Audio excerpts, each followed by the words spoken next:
Saludos, estimados amigos digitales, donde quiera que ustedes se encuentren. Reciban mi abrazo virtual, mi cariño, mi respeto y sobre todo mi agradecimiento por siempre estar allí y seguir este espacio. Este espacio se llama En Conversación con Ríos Lugo. Mi nombre es José Ríos Lugo, soy comunicador social y es una producción del portal informativo El Reporte Global. Escuchábamos allí de fondo un vallenato bien sabroso, Los Caminos de la Vida, ese tema fenomenal interpretado por Los Diablitos. Bueno, ese es el marco para el inicio del programa de esta noche.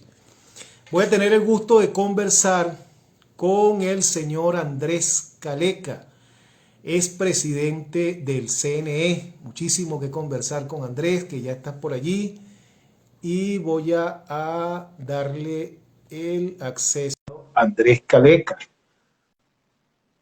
Es presidente de Ferrominera también, y hombre que está muy al día con la situación política del país. Buenas noches, ¿cómo estás, Andrés? Buenas noches, José, y buenas noches a toda la audiencia que está conectada y a los que nos verán luego. Mucho frío aquí en San Antonio. Un poquito, no como hace un mes, pero tampoco como junio. Sí. Tenemos un problema aquí con la niña, el fenómeno de la niña, que no ha llegado el calor. Ya debiéramos tener un calorón. Ya deberíamos, pero mejor así, a mí me gusta más así. Sí, claro. Andrés, muchísimas cosas que conversar contigo en esta noche. Pero bueno, para ir en orden cronológico, vamos a comenzar por la designación de los nuevos integrantes del CNE que se hizo a través de un acuerdo allí en la Asamblea Nacional. ¿Cuál es tu apreciación al respecto? Tú te has venido pronunciando sobre ello. ¿Qué nos puedes decir? ¿Cómo observas al día de hoy ese hecho?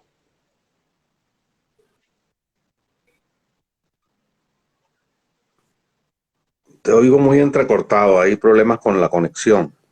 No sé cómo me oyes tú. Yo te oigo perfecto. Yo te oigo ¿Me oyes? perfecto. Ajá. Yo te oigo muy bien. Okay. Yo te oigo muy bien.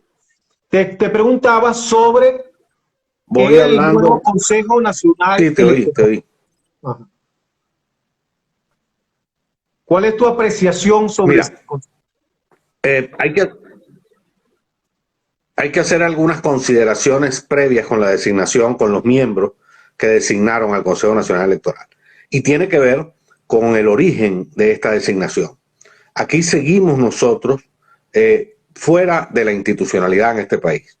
Ya nosotros habíamos advertido un grupo de venezolanos, entre los cuales estaba yo, y que obtuvo un gran respaldo de parte de la comunidad.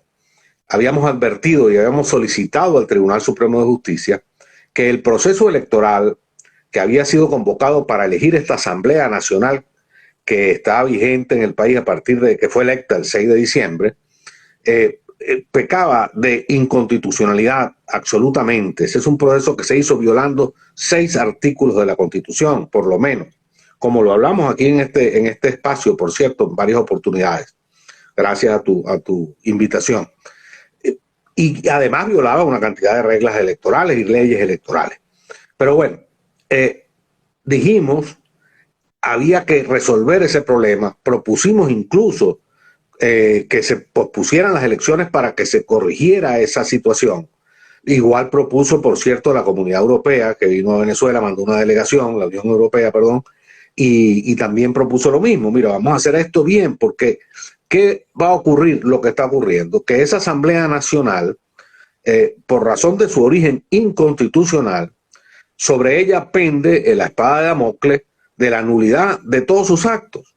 La propia Constitución dice que todo lo que se haga fuera de la Constitución es nulo de toda nulidad.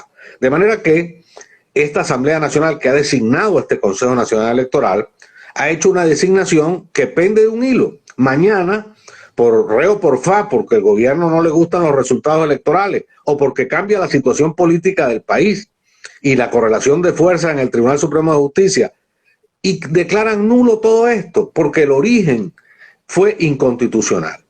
Adicionalmente, deciden designar un Consejo Nacional Electoral, de nuevo violando la Constitución, José. ¿Hasta cuándo nosotros vamos a estar en esta situación?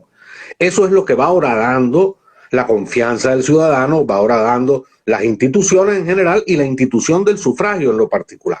La Constitución dice claramente que los miembros del Consejo Nacional Electoral, los 5 integrantes y sus suplentes, deben ser ciudadanos independientes de toda relación con asociaciones con fines políticos, con partidos políticos. Y aquí, desde el mismo momento que se designó este Consejo Nacional Electoral, unos y otros dijeron claramente: se ha designado un Consejo Nacional Electoral, 3 del gobierno y 3 de la oposición, violando la Constitución de la República. Es decir, la violación del Estado de Derecho es la característica de todo régimen autoritario en el mundo. Y al contrario, el régimen democrático se caracteriza sobre todo, por encima de cualquier otra cosa, incluso por encima de elecciones o no elecciones, en el respeto irrestricto del Estado de Derecho. Es el basamento en la ley lo que determina los actos de la República y de sus integrantes. Bueno, aquí empezamos mal. Tenemos 20 años haciéndolo mal. La primera violación... Andrés, fíjate una cosa, no sé si me escuchas. ¿Me escuchas? Sí. Sí. Es que pareciera, Andrés, que el violar la Constitución ya es hasta obligatorio, porque vemos también que hubo un grupo de la oposición que, violando la Constitución, se autoproclamó, no llamó a elecciones en 30 días, y bueno, y ha querido ser presidente interino por sécula seculón. Pero no solo eso, sino que se supone que el ejercicio terminó de esos diputados el 5 de enero de este año, pero ellos siguieron como Pedro por su casa. Ahí no hay una violación de la Constitución también. Entonces, no está todo el mundo violando la Constitución aquí. Todo el mundo, por supuesto, pero ¿de quién es la mayor responsabilidad? De quien ejerce la jefatura del poder del Estado. Si el poder del Estado comienza violando la propia Constitución, y en este caso, adicionalmente, se trata de una Constitución chavista, de la Constitución propuesta por Chávez, que no le sirve ya hoy en día ni al chavismo. No solo han violado la Constitución el gobierno, como te dije, la primera violación fue con respecto al Consejo Electoral, por casualidad, en el año 2000, el 1 de enero del año 2000, 15 días después de haber aprobado esta Constitución, que dice lo que dije sobre la independencia de los miembros del Consejo Electoral. 15 días después se produce la primera violación de la Constitución aprobada en referéndum popular. Y es precisamente la designación de un Consejo Nacional Electoral totalmente chavista. Bueno, a partir de allí, la violación de la Constitución ha sido constante en todos los aspectos, por el gobierno y por la oposición. Te lo estoy diciendo. En esta designación de este Consejo Electoral, la oposición dice que tiene 2 representantes de ellos, cuando la oposición lo que debiera es exigir el cumplimiento estricto de la Constitución. Bueno, ok, ese es el primer elemento que quiero que enmarca pues la situación en la cual no solo se realizaron las elecciones del 6 de diciembre, sino que se van a realizar estas también. Entonces ya empieza el proceso a ser cuestionado porque carece de legalidad en su origen. Me preguntaste particularmente por los 2 rectores. Bueno, en primer lugar, son 2 rectores de la oposición, ya lo damos claro. Eso no son 2 rectores independientes.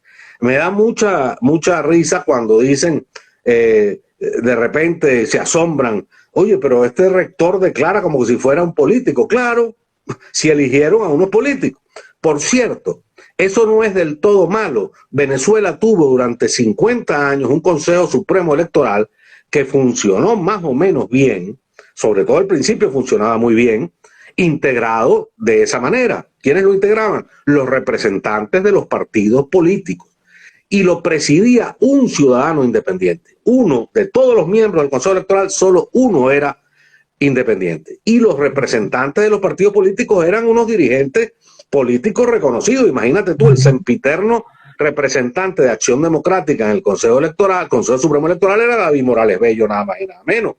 Y en el del COPEI era Ildemaro Martínez fue por mucho tiempo, y del MEP Antonio Hernández Fonseca, o sea, dirigentes políticos que se cuidaban entre sí, algo así como la mano invisible del mercado, ¿no? Que unos se cuidaban con otros, y había un presidente que tenía las facultades muy definidas y muy importantes, que era una figura independiente. Pues eso lo cambiaron. No sé con qué argumentación, bueno, sí la sé, pero no viene al caso ahora. Lo cambiaron. En primer lugar, lo cambiaron en la ley orgánica del sufragio y participación política del año 97, y después el chavismo le dio rango constitucional, que nunca lo había tenido. Estas son cosas que no deberían figurar en la Constitución, pero el chavismo y esa Asamblea Constituyente del 99 se empeñó en hacer este estoraque de libro, que es la Constitución vigente en Venezuela, que nadie cumple. Entonces, en primer lugar, Enrique Márquez es un dirigente político. Hasta unos días antes de integrar el Consejo Nacional Electoral, era un militante y dirigente de Un Nuevo Tiempo, partido del cual fue presidente, nada más y nada menos. Pero además representó a Un Nuevo Tiempo en el Consejo Supremo Electoral como observador en muchos procesos anteriores. Y el señor Picón representaba, imagínate tú, era el representante de la MUD ante el Consejo Supremo Electoral en las elecciones del 2015, donde toda la oposición fue unida. Dicho esto, son dos personas que me merecen absoluto respeto. Además, a los que conozco, a Picón no lo conozco personalmente, hemos estado en un foro una vez en una organización de la sociedad civil, y allí nos conocimos, ni siquiera conversamos, estábamos enfrente de una silla, pues, pero intercambiamos ese foro. Pero Enrique Márquez puedo decir que es una persona que conozco mucho. Ahora, ¿qué puede hacer esa representación de la oposición allí frente a tres representantes del chavismo? Pero además, en las circunstancias que no han variado con respecto al 6 de diciembre y que hemos hablado mucho en ocasiones anteriores, José, tú y yo, y con la gente que me ha oído hablando del tema, que es la realidad del Consejo Electoral. Otra vez estamos a menos de 6 meses de unas elecciones, hechas a trancas y barrancas, por cierto, violando el carácter de independencia que la ley había alcanzado con respecto a los consejos municipales y las alcaldías. Venezuela, en el proceso de descentralización, ese proceso que fue tan exitoso y que el chavismo se ha empeñado desde el día 1 en retrotraer al centralismo más centrado, porque bueno, es un régimen caudillista y autoritario y militarista, no tiene otra manera de actuar, no saben actuar de otra manera. Y ese avance que se había establecido en la ley de régimen municipal, de que los municipios y sus alcaldes debían ser electos en forma universal, directa y secreta, de manera independiente al resto de los poderes públicos, porque se consideraba que el poder municipal es el primer poder de contacto con el ciudadano, donde el ciudadano debía decidir en función de sus intereses locales. Fíjate tú, el caso nuestro, nosotros debiéramos votar por nuestro alcalde y por nuestros concejales en función de la realidad, de los intereses y de las circunstancias del municipio Los Alias. Y por esa razón se le excluyó del resto de las elecciones, para que la elección del presidente de la República, para que la elección de los diputados, para que la elección del gobernador no influyera en la decisión de elegir el alcalde y los concejales. No, volvemos para atrás, 25 años atrás, la historia de Venezuela, en este aspecto, porque en términos generales, el chavismo ha llegado a Venezuela al siglo XIX prácticamente, a finales del siglo XIX, empezando el XX. Yo creo que más atrás. O más atrás. Bueno, en este aspecto, por lo menos, llegamos a 25 años atrás. Y entonces vamos a unas elecciones entubadas. Y ese ha sido el objetivo del chavismo, entubar unas elecciones donde la gente va a votar por el PSUV o por la oposición. Y no importa lo que pase en la... Mira, yo mandé un tuit hoy, tú sabes que yo soy tuitero porque tú me sigues mucho. Yo mandé un tuit hoy diciendo, nosotros en San Antonio de los Altos, independientemente de los argumentos que esgriman los abstencionistas y de la línea política que decidan los partidos de la oposición, nosotros en San Antonio de los Altos, la comunidad de San Antonio de los Altos, votará por su alcaldía y por su alcalde y por sus concejales, porque no vamos a permitir que nuestro municipio caiga en manos del chavismo, con todo lo que eso significa. Bueno, tú no tienes idea la cantidad de insultos e improperios que esa situación planteó. Incluso uno de los más comunes eran, y eso que a ti te tratan con cariño en las redes. Porque por lo menos a mí me dan con el todo. Bueno, y uno de los argumentos que me daban quienes me atacaban, que los entiendo, ¿no? Por supuesto, porque ese fue el juego del gobierno. Lo que pasa es que caemos en los juegos del gobierno todas las veces, todas. Es que no pegamos una. En todas las jugadas del gobierno caemos nosotros como unos gansos. Esa fue la jugada del gobierno, como te digo, entubar el voto. Y fíjate, una de las grandes críticas que me hacían, la mayoría de las críticas eran, bueno, y tú vas a pensar nada más en San Antonio y no vas a pensar en el país. Claro, las elecciones municipales son para pensar en San Antonio. No, yo no voto en Maracaibo. No voto en Los Teques, ni siquiera. Pero fíjate que además las elecciones regionales no es para sacar a ningún gobierno. No estamos haciendo, no es un plebiscito. Es para solucionar situaciones locales. Adicionalmente, por supuesto. Pero entonces, bueno, lo que te quiero decir... La gente ve cada proceso como un plebiscito. Y no es así. No es así. Pero aparte de eso, se desnaturalizó la elección. Ya el chavismo logró desnaturalizarla, convirtiéndola en una elección de carácter partidista, político y que tiene que ver con la política nacional, con lo cual el chavismo va a votar entubado independientemente del esperpento que pongan de candidato en las planchas del PSUV, y la oposición, los que decidan participar, porque eso no se sabe todavía quiénes van a participar, posiblemente intente hacer lo mismo. Bueno, se desnaturalizó, como te dije, 25 años atrás, los avances que habíamos logrado en la descentralización municipal. Bueno, adicionalmente a esto, bueno, estamos a menos de 5 meses de las elecciones, y entonces este Consejo Nacional Electoral recién designado empieza de nuevo violando la Constitución. ¿Cómo viola la Constitución de nuevo? Bueno, modificando el reglamento electoral, modificando las normas electorales con menos de 6 meses de anticipación a la elección, como lo dice taxativamente la Constitución. Las normas y reglamentos electorales no pueden modificarse 6 meses antes del proceso de votación, menos de 6 meses antes del proceso de votación. Con grandes dudas, vamos a unas elecciones sin saber qué es lo que pasa con la plataforma electoral tecnológica del CNE. Como tú sabes, la plataforma que existía, que tenía muchos años funcionando, con la cual todo el mundo se acostumbró a votar, se quemó en el año 2020 y fue sustituida entre gallos y medianoche, sin una licitación pública, sin que nadie sepa de dónde sacaron las máquinas, de cómo es el software, quién lo hizo, cómo se desarrolló, y ni siquiera sin que nadie sepa cómo funcionó ese software. Porque las elecciones del 6 de diciembre, donde se eligió esta Asamblea Nacional, son una caja negra. No hay reportes ni siquiera de los votos mesa por mesa. No se sabe ni siquiera si esas máquinas funcionaron todas. Bueno, ¿qué porcentaje funcionó o cuál no? Los reportes de los actores políticos que participaron es que se hicieron todas las auditorías, es que revisaron las máquinas al derecho y al revés, pata arriba y pata abajo, y los técnicos señalaron que estaba bien. Yo quiero recordarte que las auditorías se hicieron... Las auditorías se hicieron por Zoom. Las auditorías se hicieron por Zoom y sobre eso hay de todo. Así como te han contado eso, a mí me han contado, por ejemplo, que casi el 40% de las máquinas no transmitió.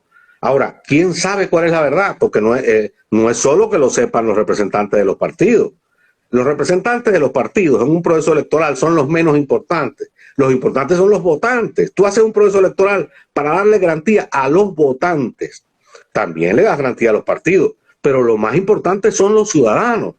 Y el ciudadano tiene que estar convencido que el registro electoral es el registro electoral, que la plataforma tecnológica respetará su voto. Aquí hemos llegado a la conclusión, una gran cantidad de venezolanos, me salgo de ahí, han llegado a la conclusión una cantidad de venezolanos, que hay que regresar al sistema del voto manual. Imagínate tú, cuando nosotros regresemos al sistema del voto manual, con este abuso que caracteriza al PSUV y con esta debilidad organizativa que tiene la oposición, bueno, ahí sí es verdad que la oposición sacará 20 votos. El día que las mesas electorales tengan que contar los votos. Bueno, la desconfianza es tal sobre la plataforma tecnológica, sobre el registro electoral, sobre la idoneidad del funcionariado del Consejo Electoral, que se ha convertido en una organización clientelar del PSUV. Mira, el Consejo Nacional Electoral nunca fue, ni siquiera en la época en que yo estuve allí, una cosa, una campana de cristal. Eran ciudadanos como todo el país, habían ADECO, habían copellanos, habían mepistas, habían masistas, los partidos que existían en ese momento. Y no habían chavistas. Y abrimos la puerta para que entraran los chavistas de entonces. No existía el PSUV, era el Quinta República, porque nos interesaba que los chavistas estuvieran allí y vieran que el proceso era un proceso transparente y claro. Bueno, pero esos funcionarios, como te digo, eran, independientemente de su militancia política, representaban más o menos el espectro político del país. Ahora el PSUV es, el Consejo Electoral en su funcionariado. No solo el funcionariado burocrático normal, sino los jefes de delegaciones regionales, los jefes del Consejo Electoral en cada estado. Y lo que es más grave, los organismos electorales subalternos, las juntas regionales, las juntas municipales, y en el día del proceso electoral hasta las mesas electorales. Todo eso está cubierto por militantes del PSUV de una manera abusiva. Por si fuera poco, el proceso electoral lo cuida el Plan República, cosa que no es nueva. El Plan República está cuidando los procesos electorales en Venezuela y se creó el Plan República en las primeras elecciones que se hicieron en la época democrática, en la década del 60, por el asunto de la guerrilla. El país estaba en una guerra interna y se le pidió a los militares que cuidaran el proceso. ¿Qué es lo nuevo? Que ahora los militares dicen que son profundamente revolucionarios, chavistas, bolivarianos, antiimperialistas y socialistas.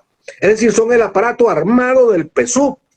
Y esos señores son los que cuidan el proceso electoral, los garantes de la transparencia y la independencia. Bueno, en todas estas circunstancias, obviamente, vamos una vez más a unas elecciones en el medio de una gran desconfianza ciudadana, lo cual es una victoria tremenda del chavismo. Y así hay que reconocerlo. Esto no es gratis. El chavismo no ha llevado el proceso electoral a este grado de desprestigio. No lo ha horadado de tal manera porque son ineficientes o porque... No, esa es una política, esa es una estrategia. Porque este régimen es un régimen autoritario por una parte, pero por si fuera poco, no solo es un régimen autoritario. Alguna gente tiene la razón cuando dice, bueno, pero es que esto no se puede comparar con Pérez Jiménez, ni se puede comparar ni siquiera con Pinochet, porque esto es otra cosa. Sí, es otra cosa, es más que eso. Este es un régimen autoritario que tiene una profunda vocación totalitaria, que es una cosa distinta. El totalitarismo, ese fenómeno terrible que se generó en el mundo a mediados del siglo pasado, y que no tiene de izquierda ni derecha. El totalitarismo fue fascista, fue nazi y fue estalinista. Bueno, pero una cosa, Andrés, fíjate, no hay una, fíjate, yo particularmente creo que una de las grandes fallas de la dirigencia opositora es el no saber caracterizar bien al adversario que tenemos en el poder. Porque a pesar de todas las cosas que vivimos a diario en este país, yo no viví el Pérez Jiménez, yo no viví la dictadura de Pérez Jiménez, no la viví, pero sé de lo fuerte que fue esa dictadura, sé de lo fuerte que fue la dictadura de Pinochet, la de Sudáfrica, la de Polonia. Entonces pareciera que hay un grupo de personas que quiere plantear que este gobierno que hemos tenido, este régimen que hemos tenido es el peor en la historia de la humanidad. O sea, estamos frente al peor gobierno, la peor dictadura en la historia de la humanidad. Eso no es cierto. Eso no es nada cierto. Esto es un gobierno autoritario, efectivamente, y con tendencia a ser dictatorial. Pero decir que es el gobierno o que es la dictadura peor que ha existido en el mundo, eso no tiene ningún sentido. Entonces, la caracterización... Ni siquiera en Venezuela, ¿no? Claro, la caracterización del adversario no ha sido la adecuada. Cuando tú no tienes una caracterización del adversario adecuada, entonces tus estrategias no van a ser las adecuadas tampoco. Fíjate una cosa, si estamos en un... tú estás hablando de la legalidad, que es fundamental, y yo estoy de acuerdo contigo en eso, Andrés. Debe hacerse honor a las leyes, debe respetarse la ley, sobre todo la Constitución, pero si estamos en un régimen que es autoritario, profundamente autoritario, yo creo que es ingenuo esperar que ese régimen juegue como si fuera democrático. Entonces, pareciera que no podemos esperar que un régimen de este tipo vaya a actuar como lo hacen los regímenes democráticos. Entonces, bueno, estamos en una circunstancia en la que hay que aprovechar la rendija que da un régimen como este. Y si este régimen da rendija para la participación electoral en las condiciones adversas que evidentemente la tenemos, yo creo que la oposición tiene que hacer un esfuerzo por aprovechar esa rendija, tratar de ir a la unidad, tratar de avanzar. Fíjate que con todas estas deficiencias en el 2007 ganamos. En el 2015 teníamos 15 años de un régimen autoritario, 15 años de un régimen autoritario, y logramos ganar, y no habían condiciones. Habían perseguido por el 2014, habían presos políticos por el 2014, habían inhabilitado, Capriles estaba inhabilitado, o sea, no había condiciones. Pero la oposición hizo un ejercicio de unidad y salió a enfrentar todas esas dificultades y logró el triunfo. Pero unos genios, y hay que decirlo, nos desviaron de la vía del triunfo, de la vía electoral, que era la vía en la que veníamos del triunfo, para lanzarnos por un camino de aventuras, unos caminos extraños que nos llevaron a la situación en que la oposición está hoy, absolutamente desmembrada, completamente dividida. Ese es el saldo que quedan después de 5 años de aventura, cuando debimos seguir por la vía que nos había dado un triunfo contundente. O sea, esas cosas nosotros tenemos que decirle. Y esta gente ahora, que está o parte de esta gente que está volviendo a la vía electoral, no es capaz ni siquiera de dar una explicación de qué pasó con el mantra, qué pasó con las propuestas que tenía.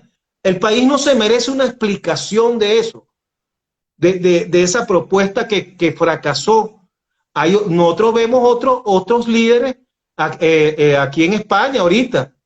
Iglesias acaba de dimitir, fracasó, asumió su fracaso y dimitió. O sea, aquí hay gente que ha fracasado rotundamente y que no es capaz de darle la cara al país y decirle: mira, nosotros nos equivocamos, nos fuimos por esta vía y nos equivocamos, no era la vía, y ahora queremos rectificar. El país no se merece una explicación de ese tipo, Andrés, pregunto yo. Bueno, José, has tratado como 60 temas, ¿no? Y diste una conferencia. O sea, no sé qué me estás preguntando, ¿no? O sea, has fijado tu posición. Yo venía con un razonamiento que tenía que ver con tu pregunta inicial, que era cómo veía este proceso electoral. Y estaba terminando en la idea con el hecho de señalar que este gobierno autoritario no solo lo es, sino que adicionalmente tiene una vocación totalitaria.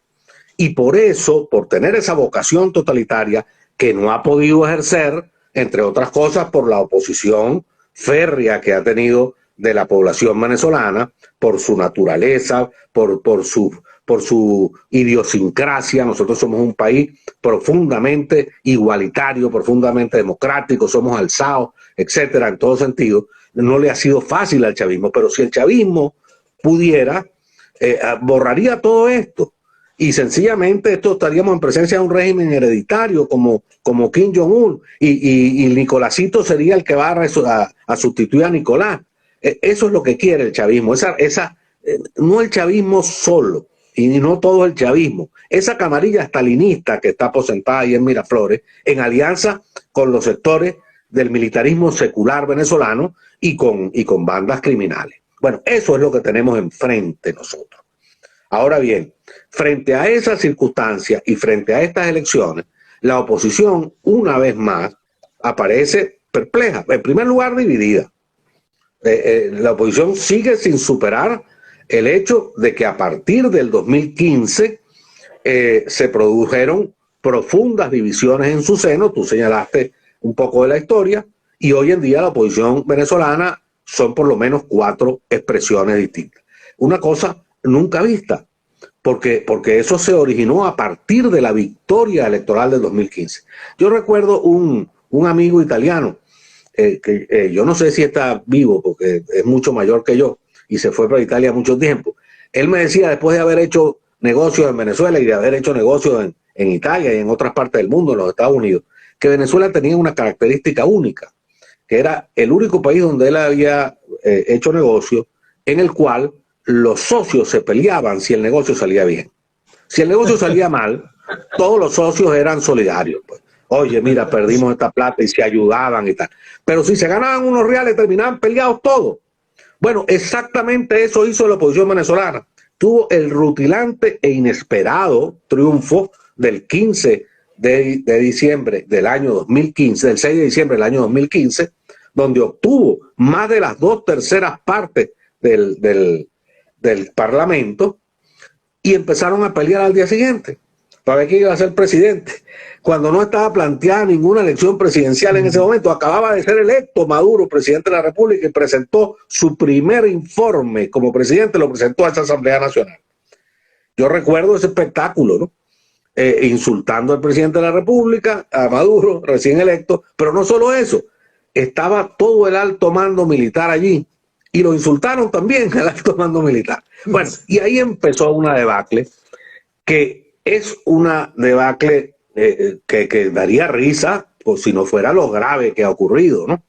Que tiene que ver con la estrategia de la oposición. Primero, con su división, por factores subalternos, en la mayoría de los casos, pero también de bandazos estratégicos de la oposición. Porque un proceso electoral no es una solución per se, no es la democracia per se. Un proceso electoral puede ser la solución de un problema político de un país, y generalmente lo es, pero también pueden meter al país en una guerra civil.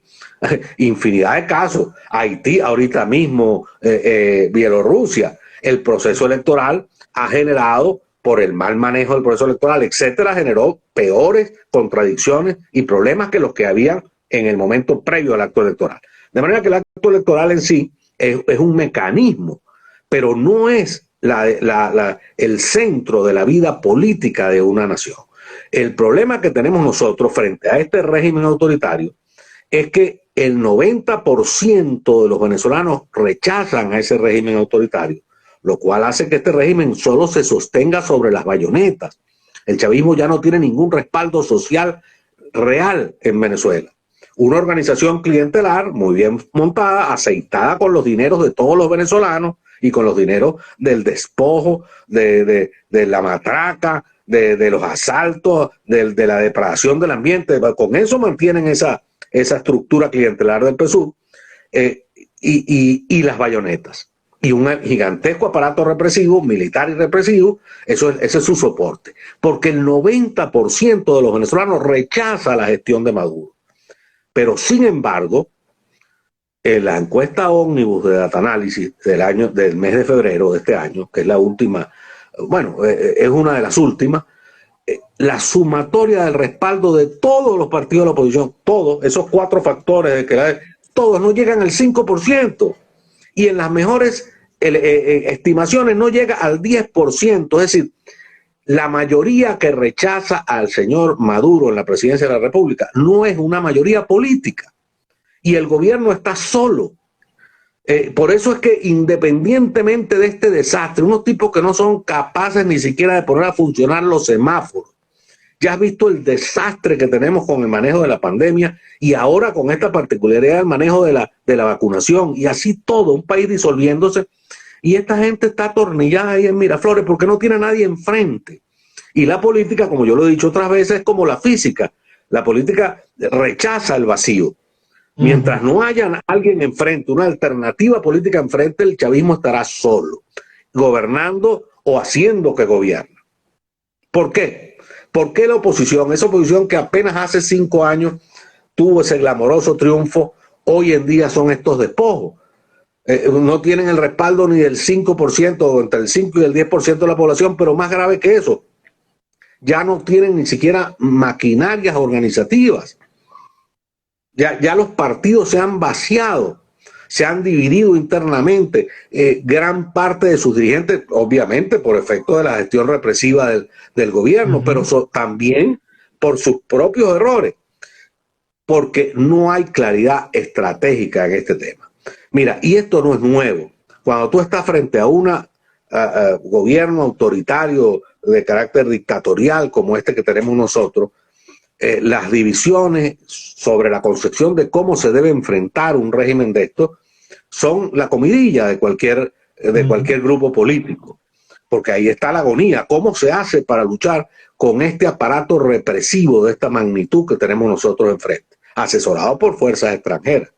Bueno, entonces vienen las distintas alternativas. Eso pasó en Venezuela con la dictadura gomecista, pasó en Venezuela con la dictadura de Pérez Jiménez, nos está pasando ahora y ha pasado en todos los casos en los cuales ha habido dictadura y transiciones a la democracia, que estudian mucho los estudiosos ahorita en Venezuela. Te encuentras con un grupo que dice, mira, esto se resuelve por la violencia, nosotros tenemos que crear una fuerza militar y enfrentarnos militarmente a esta gente. Otros que consideran que es la conspiración golpista, el puchismo, etcétera. Y otros, generalmente los que han triunfado, que optan por la lucha de masas, entendida la lucha de masas como la defensa de la institucionalidad, de la red social de un país, va a decir sus partidos políticos, sus sindicatos, sus organizaciones culturales, sus organizaciones vecinales, unidas todas para convertir sus problemas reivindicativos y su rechazo a la represión, para convertirla al final en una fuerza política de tal magnitud, una rebelión civil de tal magnitud que todo ese aparato represivo no sirva para nada, como no le sirvió de nada al Shah de Irán cuando los ayatolás levantaron ese país, como no le sirvió de nada al totalitarismo, porque era totalitarismo polaco frente a Solidarność, que la gente cree que fue que Solidarność ganó unas elecciones porque los polacos le dio lástima, solidaridad. No, eso fueron 20 años de huelga, de presos, de perseguidos, hasta que todo ese gigantesco aparato comunista, imagínate, totalitario, como un CNE donde no estaba Enrique Márquez, todos eran camaradas del partido polaco, ¿tú me entiendes? De la seguridad polaca. Así es. Y con todo eso se derrumbaron, chicos. Se derrumbaron porque frente a la fuerza indetenible de una mayoría tan aplastante como esa, no hay régimen que pueda. Y la oposición venezolana dando bandazos entre el puchismo, entre la rebelión militar, las invasiones extranjeras, bien sea por potencias extranjeras o invasiones como la del FARC, ¿tú me entiendes? Una cosa, chicos, como que si estuviéramos en el siglo, por eso hablaba que el país se retrotrajo por lo menos 100 años. O sea, invadiendo al país, pero peor que el FARC fue mejor. Sí. Fue una tragedia. Y como todo pasa, como lo decía Marx, aquel fue una tragedia, esto fue una farsa, una comedia, esta operación Gideon, contratada por un asesor de imagen. Imagínate tú, en los Estados Unidos, a unos mercenarios, y después embarcaron unos muchachos allí venezolanos en esa mamarrachada que hicieron. ¿Bien?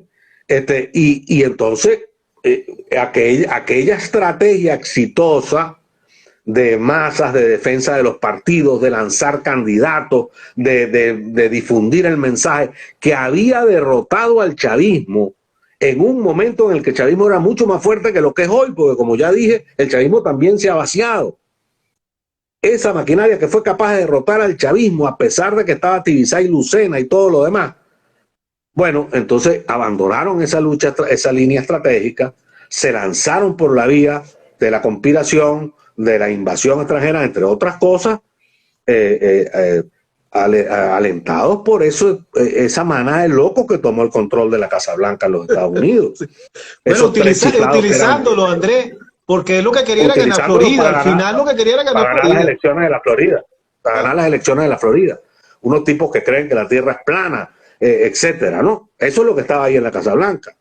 Y que de milagro no dieron un golpe de Estado en los Estados Unidos. No lo dieron porque la fortaleza de esa democracia es muy, muy grande. Pero y si pueden, lo darán. Bueno, una manada de locos convencieron a esta otra manada de locos también de que se podía hacer una invasión de esta naturaleza o de que los marines en cualquier momento venían a resolvernos el problema. Nadie nos va a resolver el problema a los venezolanos. El mundo y cada país en particular, y especialmente en y después de lo que viene de la pandemia, cuando se supere la pandemia, cada país está ensimismado en sus propios problemas, en su propio desastre que significó una pandemia de esta naturaleza que todavía no ha sido controlada, estemos claros, porque hay cosas alentadoras, como que en Inglaterra ya no se muere gente, como que en los Estados Unidos están bajando, pero cuando ves la cifra global, la pandemia, las cifras son peores que en esta misma fecha del año pasado. Es decir, no hemos llegado al pico de la pandemia. El caso de la India es alarmante. Por eso, lo que pasa es que ahora, pero nosotros la India lo tenemos aquí al lado, Brasil, Perú, donde están miles de venezolanos, tiene el índice de mortalidad más alto del planeta en este momento. Entonces, ¿quién va a venir a invadir a Venezuela?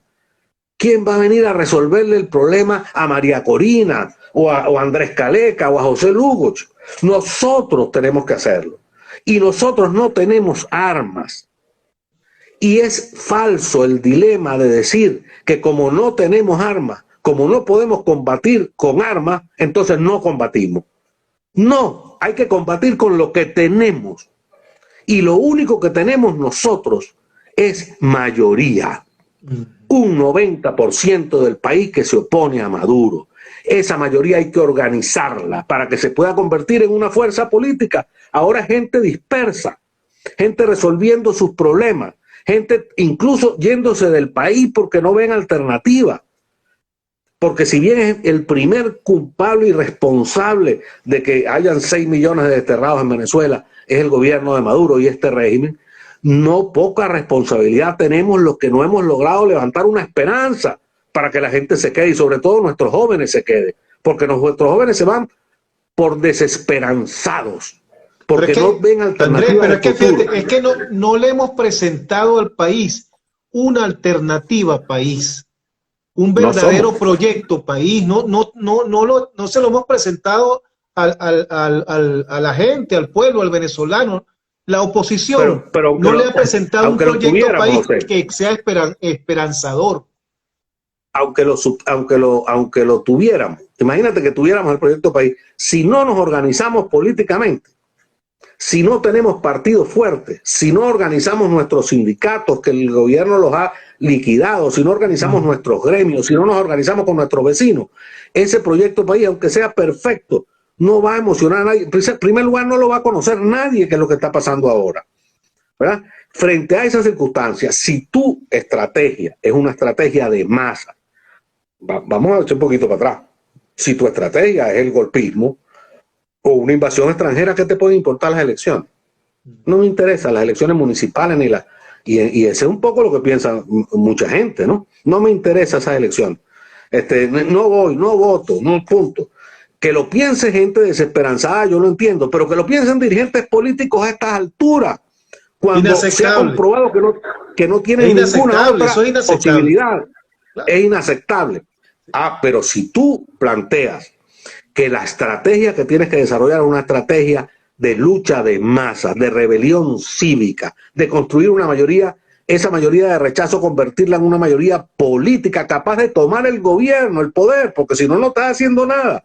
Si tú estás convencido que esa es tu estrategia, entonces unas elecciones, así sea esas elecciones del Consejo Municipal, pero vamos más abajo, las elecciones del Consejo Comunal, las elecciones de la Universidad Central de Venezuela, las elecciones del Sindicato de Ferrominera, toda elección es una oportunidad de oro, y más si es una elección de carácter nacional. en todo el país, como son estas, en todos los municipios de Venezuela.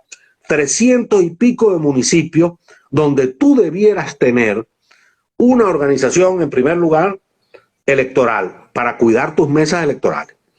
Un mensaje claro, unificado con todos los demás. Y candidatos.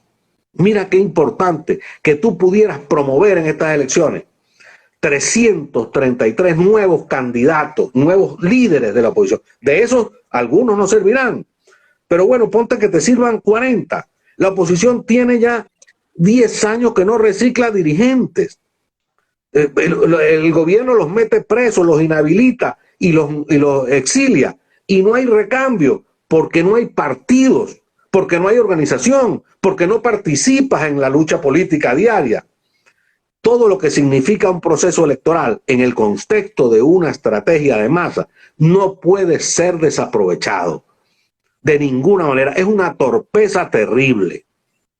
Si usted me dice, repito, porque la gente, este es un mensaje difícil de decir, las elecciones hay que denunciarlas porque son inconstitucionales, porque están mal montadas, porque es un atropello, porque hay posibilidad de que nos hagan fraude, porque si ganas te ponen un protector. Todo eso es verdad, ¿verdad? Pero las elecciones al mismo tiempo son una formidable oportunidad para organizarte tú. Olvídate de la estrategia, o no te olvides, no discutas en este momento la estrategia del chavismo, esa la tenemos clara, él va a hacer lo posible por desaparecerte.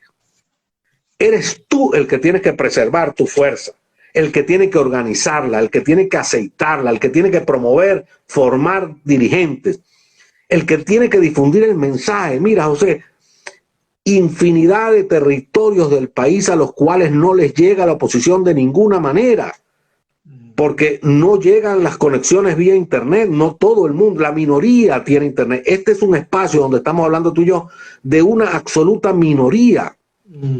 Los que tienen teléfonos inteligentes, de entre los que tienen señal internet, o sea, la minoría de la minoría. El 90% del país no tiene acceso a estas cosas, pero además no hay televisión. Las emisoras de radio viven en una precariedad tremenda, amenazadas por Conatel y amenazadas por las alcaldías y por el PSUV y por los colectivos. Hay una censura en todo el país. Entonces hay un proceso electoral que al gobierno le interesa que tú vayas y tú vas a desaprovechar eso. Tú vas a desaprovechar la posibilidad de entrar a los barrios de Caracas con tus candidatos, con tu proclama, con tus mensajes, criticando al gobierno y ofreciendo esperanza. Que la gente diga, mira, aparte de los chavistas, malandros, esto, hay otro liderazgo político. En este momento no lo ve la mayoría del país. Esa es la tragedia de Venezuela. A pesar, yo estoy, con todo lo grave de la tragedia general. Estoy 100% de acuerdo con eso que está diciendo. Es así, no se ve por ningún lado. No lo vemos los ciudadanos. Y entonces, aquí tienen una oportunidad donde los gobiernos autoritarios, y incluso, relajan las circunstancias. Mira, permitieron que entraran 2 rectores al CNE, están hablando con un chantaje, por cierto, de que los que se quieran participar les quitan las inhabilitaciones. Bueno, tenemos que exigirle más cosas, que suelten a los presos políticos, que nos den espacios en la red de televisión pública en el país, que nos permitan entrar a los barrios a hacer campaña electoral. Todo eso hay que lograrlo con observación internacional, que permitan la observación internacional. Eso es lo que hay que pelear, hay que negociar, hay que discutir y denunciar, porque la otra actitud pasiva, bueno, lo que me dé el gobierno, no, en los procesos electorales se participa, en primer lugar, en los regímenes autoritarios, denunciando las irregularidades. Esa es la primera forma de participar, denunciando las irregularidades, no maquillándolas. Eso que le haga el gobierno, yo las denuncio, pero al mismo tiempo me arremango los pantalones y arranco con la gente que tengo a organizar, a encontrar a otra gente, con mi mensaje, con mis nuevas caras, con nuevos dirigentes, a organizar mi padrón electoral, a llevar mi material casa por casa, barrio por barrio, hasta donde pueda. Que me derrota el gobierno, a lo mejor me derrota o me hace trampa, pero de que salgo más organizado, salgo más organizado. y de que le llegué a una cantidad de gente a la que no le estoy llegando ahorita, porque la oposición no solo se ha convertido en unos nichos que, como vivimos, tienen apenas el 5% desde el punto de vista de su apoyo, sino también unos nichos geográficos. El chavismo ha logrado crear aquí guetos de la oposición. Entonces, San Antonio de los Altos, bueno, mira, aquí somos una potencia, ¿no? Cada vez más débil, por cierto, porque la gente no vota, ¿no? Pero van a terminar votando nada más los chavistas. Sí. Que son 6.000 aquí nada más. Aquí la votación de la oposición está alrededor de las 30.000 personas. El chavismo son 6.000. Son capaces de ganar con esos 6.000 si no votamos nosotros. Y entonces, bueno, yo quisiera ver aquí en San Antonio con un alcalde chavista cómo va a venir la venganza, ¿no? Dios nos ampare, Dios nos ampare. Dios nos ampare. Bueno, esto no lo vamos a permitir. En San Antonio no, yo no sé los demás que eran así. Pero bueno, no nos debíamos de... Estoy San Antoñero ahorita. Andrés, no fíjate una cosa.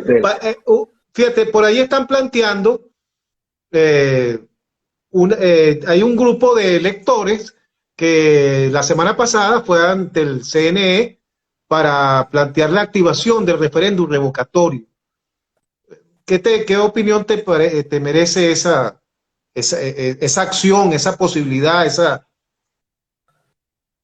Bueno, como siempre, dividida la posición, ¿no? Es decir, tenemos enfrente unas elecciones de alcalde y de consejos municipales, gobernadores. Esas son las que hay, esas son las que están convocadas. Y entonces la oposición se divide entre unos que dicen que ni siquiera pensar en eso, que esto es la fuerza y el coraje y el R2P y no sé, los marcianos vendrán y tal y que sea. Todo eso no nos interesa.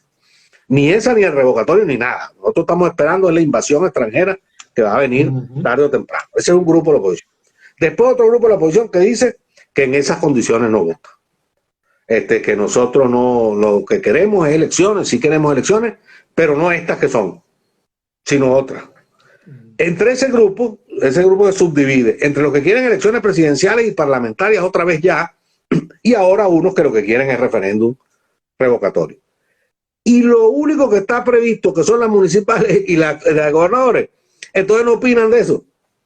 O sea, te pones a hablar una cosa que no está en el panorama. Hermano, resuelve primero lo que tienes enfrente. Y antes que eso, ponte de acuerdo tú mismo. Mira, a mí me da tristeza la cantidad de veces que aquí se habla de la necesidad de la negociación, de instalar una mesa de diálogo, y la mesa y la mesita y otra mesita. Ahorita hay como 4 mesas de diálogo montadas por el gobierno, que es muy hábil en eso. Ha dividido la oposición en 4 mesas, se sienta por separado con uno y le intriga con respecto al otro. Dice, pues sienta con Timoteo y le dice, oye, yo estoy de acuerdo contigo, pero Capriles me acaba de decir que tú eres una barriga verde. Y después a Capriles le dice que Timoteo dijo que él era un idiota. Y así va el gobierno, ¿no?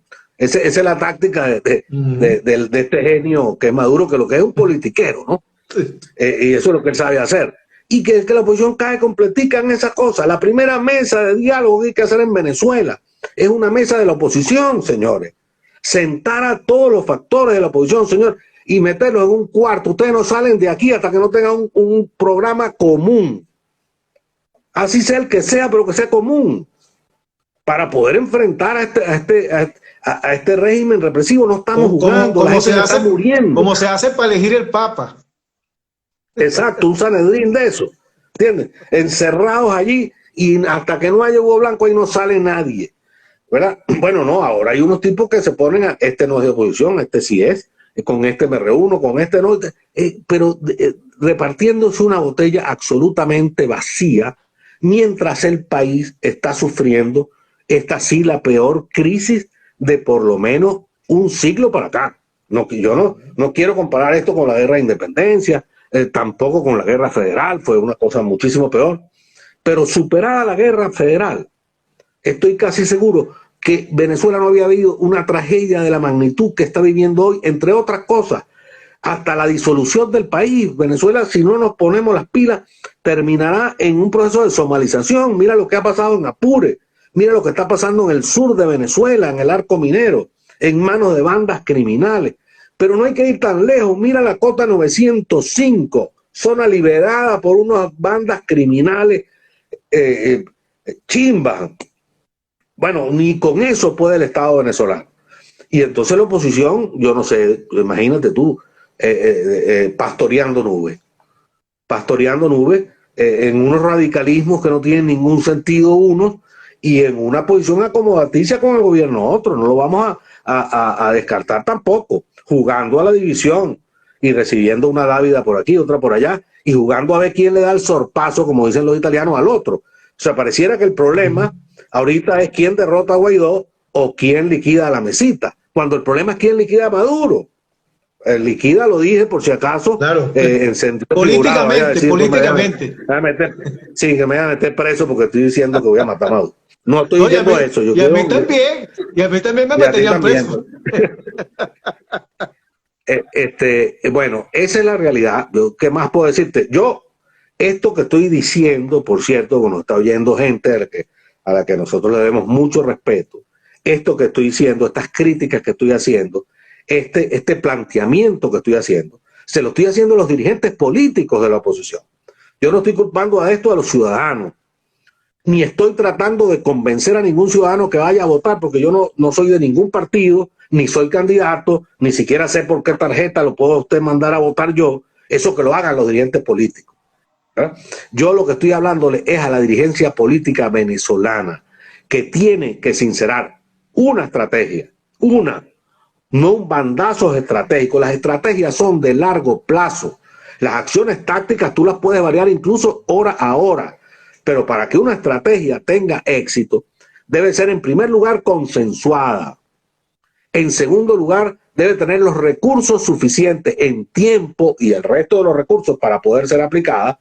Y en tercer lugar, no puede ser modificada, salvo que se produzcan modificaciones sustanciales al panorama que le dio origen a esa estrategia. Tú no puedes tener una estrategia en enero, en diciembre del 2015, de votar para ganar unas elecciones, y en febrero del 2016 una estrategia de insurrección popular. Y en marzo un golpe de Estado. Y en mayo vuelves a llamar a la gente a votar. En el camino, por cierto, destruiste o contribuiste con el gobierno a destruir la institución del sufragio. Inventando fraudes más allá de los que había, inventando irregularidades más allá de las que había, haciéndole el juego al gobierno. Entonces ahora tienes el grave problema de que posiblemente con autocrítica, como tú la pides, o sin autocrítica, porque este país es así, van a regresar al voto en otro bandazo estratégico, ¿no? Van a regresar al voto, y yo no sé cómo van a convencer a la gente, a su gente. Menos mal que su gente ya es casi nadie. El país va por otro lado. Y lo que yo percibo... ¿Cómo se recoge el agua que echas en la arena? Ya derramado. Un lío adicional que tiene la dirigencia política venezolana en este momento, con el inconveniente de que, como te dijimos en un momento de la conversación, hay un recambio de liderazgo. Hoy me llegó la información de que los noruegos se han reunido con los diferentes sectores de la oposición. Se han estado reuniendo por separado con los diferentes sectores de la oposición. Y hoy comentaron, algunos de ellos, llegó esa información, que dicen, bueno, pero es que en la situación de división en que está la oposición, es muy complicado ir a un proceso de negociaciones que pueda realmente avanzar. O sea, fíjate cómo lo están viendo los noriegos. Pero es evidente. Imagínate por un momento que estamos en el lado del chavismo, en el lado del gobierno, y nos planteamos, mira, hay que negociar con esta gente de la oposición. ¿Por qué? Porque queremos que nos levanten las sanciones, ¿no? Es la razón fundamental. Ahora yo me pongo al lado del chavismo. Si yo quiero que me levanten las sanciones, ¿para qué yo me voy a reunir con Timoteo o con Guaidó? Vamos a buscar una negociación con Biden, que es el que nos tiene la sanción. Directo. Lo otro es perder tiempo. Pero además, si yo lo que quiero es ir a unas elecciones en Venezuela y quiero convencer, bueno, que la oposición participe y tal y que sea, que es otro factor menos importante para el gobierno, porque el gobierno al final le importa tres pitos, nada, salvo las sanciones, porque les cuesta plata, ¿no? Vamos a una... Y entonces, ¿quién representa a la oposición de verdad? O sea, ¿quién es la oposición venezolana de verdad con la cual voy a negociar? Dicho de otra manera, ¿cómo tú vas a negociar? ¿Cómo aspiras a una negociación exitosa si tú estás absolutamente dividido? Tu delegación está dividida.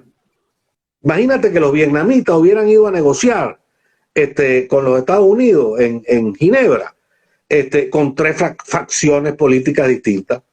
Bueno, esa guerra no la pierden, lo hubieran perdido, ¿verdad? Es una lección evidente. Basta con ver la película El Padrino para darte cuenta. Cuando el Sonny Corleone habla en una reunión y el papá casi que le da una cachetada. Usted delante del enemigo no puede demostrar ninguna fisura. Bueno, nosotros no solo que no demostramos una fisura, sino que estamos enfrentados muchas veces con más virulencia entre los miembros de la oposición que contra el gobierno. Tú lo ves incluso en la base social de la oposición, en la base de apoyo a la oposición, como la andanada de desprestigio contra cualquier dirigente opositor de parte de la misma oposición es mucho mayor que lo que hace el chavismo. El chavismo ni se ocupa de eso. La tropa, esa chavista, eso ha ido desapareciendo porque el trabajo lo hace la propia oposición. No, ellos, sí los community se fueron del país, de la tropa, y renunciaron porque no le pagaban lo que... No le pagaban nunca bien. Y entonces la oposición o gente de la oposición ha asumido el papel de la tropa, liquidando a Capriles, liquidando a Guaidó, liquidando a todos los que participaron en las elecciones del 2018 y del 2020, unos a otros. Todo el mundo es colaboracionista, todo el mundo es un ladrón, todo el mundo es un cobarde, y este país no tiene solución. Por cierto, Andrés, tú estás de ese zoológico, tú eres que colaboracionista, eres alacrán, eres que eres de toda esa gama ahí. De todo, porque como yo no respondo a ningún sector de la oposición en particular, ni de ningún partido, ni de ningún sector, entonces tengo este tipo de posiciones contradictorias que tengo. Aparentemente contradictoria, que es que digo que al gobierno hay que enfrentarlo con todo, que el proceso electoral está mal montado, que está ilegalmente montado, pero al mismo tiempo digo que ese todo con que tenemos que enfrentar al gobierno es la lucha de masa y que ese proceso electoral, aunque esté amañado, es una oportunidad de oro para participar. Entonces, con esta posición soy un colaboracionista para uno y un radical para otro. Vas preso por los dos bandos. Por los dos bandos. Mira, Andrés, nos quedan 2 minuticos nada más de programa, pero te quería decir, bueno, el panorama es dantesco, de verdad.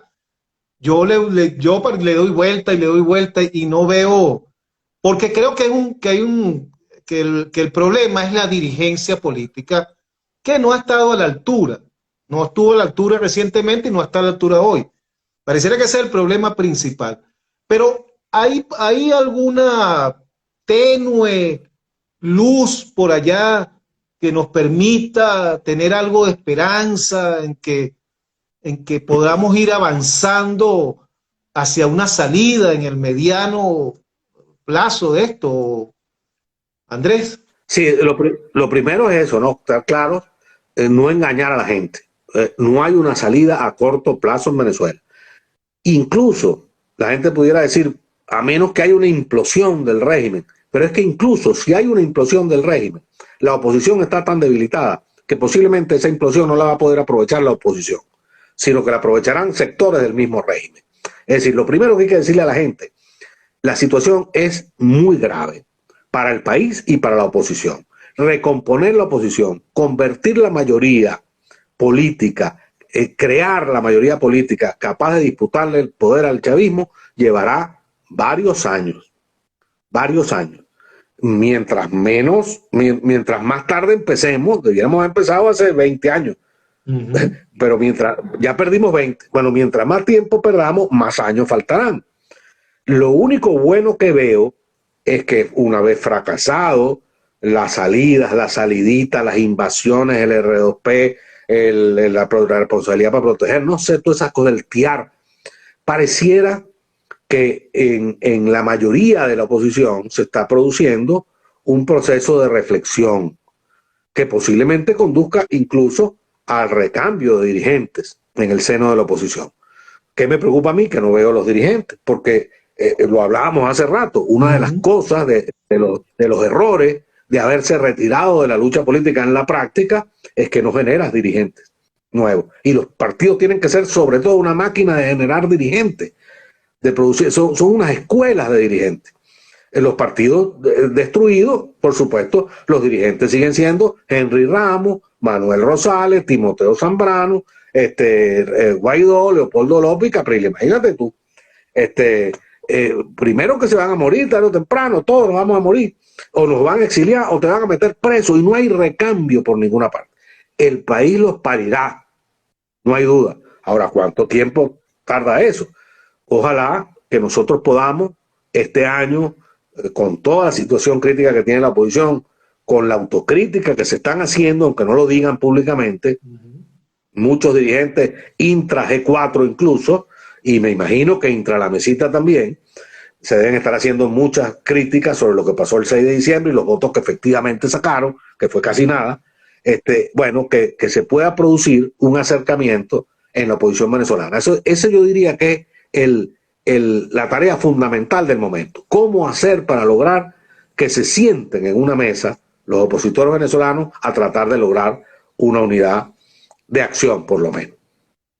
Así es. Se están dando unos acercamientos por allí interesantes entre factores de este factor que ahora se llama la Alianza Democrática y factores del G4 o que fueron del G4 y están hay ciertas conversaciones por allí que ojalá avancen, ojalá puedan avanzar, sí, por el bien de todo, por el bien del país, por el bien de esto, Dios quiere.